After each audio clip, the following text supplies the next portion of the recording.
নড়াইলে সদরের বরকুলা এলাকায় আধিপত্য বিস্তার নিয়ে দুই পক্ষের সংঘর্ষে বাবা ছেলে সহ 4 জন নিহত হয়েছেন আর আহত হয়েছেন আরও অন্তত 6 জন।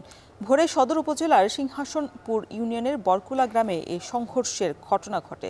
নিহত হলেন খলিল, তাহজ্জুদ, ওসিবুর ফকির এবং ফেরদৌস। তারা সবাই একই এলাকার বাসিন্দা ছিলেন। নড়াইল সদর থানার ভারপ্রাপ্ত কর্মকর্তা অলি মিয়া বিষয়টি নিশ্চিত করে বলেন, সংঘর্ষে ঘটনাস্থলেই 3 জন এবং পরে সদর হাসপাতালে নিয়ে যাওয়ার পর আরেকজনের মৃত্যু হয়।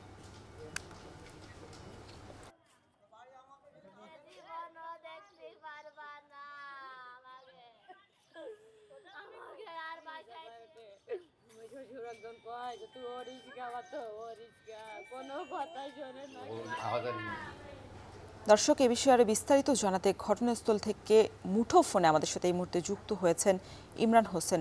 ইমরান, সংঘর্ষ পরবর্তী এলাকার পরিস্থিতি কি দেখছেন, আর এই ঘটনায় কাউকে আটক করা হয়েছে কিনা?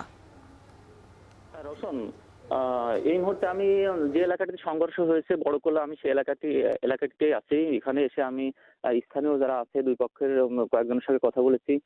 তারা আমাদেরকে জানিয়েছে যে ভোর সকালেই এই সংঘর্ষটা শুরু হয়। মূলত এই যে ইউনিয়ন সিংহাসনপুর ইউনিয়ন, এই ইউনিয়নের সাবেক একজন ইউনিয়ন চেয়ারম্যান, তার নাম হচ্ছে খায়ের চেয়ারম্যান, এবং খলিল শেখ, এই দুজনের ভিতর মোটামুটি এই দুইজনের যে দুই পক্ষের মধ্যে সকালে ভোরে সংঘর্ষটা বাধে। সংঘর্ষে খলিল শেখ এর গ্রুপের 3 জন নিহত হয় এবং খায়ের চেয়ারম্যানের গ্রুপের একজন নিহত হয়, এবং এই ঘটনায় আরো অন্তত 6 থেকে 7 জন আহত হয়েছে। আহতদের নড়াইল সদর হসপিটালে ভর্তি করা হয়েছে এবং সেখান থেকে আরো 3 জনকে খুলনা এবং যশোর মেডিকেল কলেজ হসপিটালে উন্নত চিকিৎসার জন্য নেওয়া হয়েছে।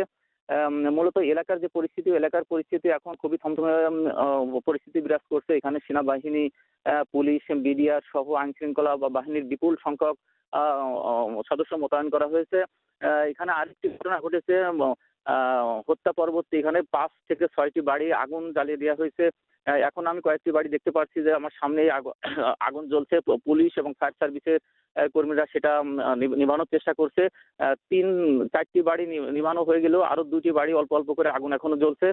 তবে এই মুহূর্তে এখন পর্যন্ত দুপক্ষের কাউকেই পুলিশ অথবা সেনাবাহিনী কেউ গ্রেপ্তার করতে পারেনি। তবে এলাকা আমি দেখেছি মানে অনেকটাই বলা চলে পুরো মানে এক পক্ষ পুরো শূন্য হয়ে পড়েছে, এবং আশপাশে যে সকল স্থানীয় নেতৃবৃন্দ আছে, রাজনৈতিক সামাজিক নেতৃবৃন্দ যারা আছে, তারা এখানে এসে স্বজনদের সান্ত্বনা দেওয়ার চেষ্টা করছে। তবে এখন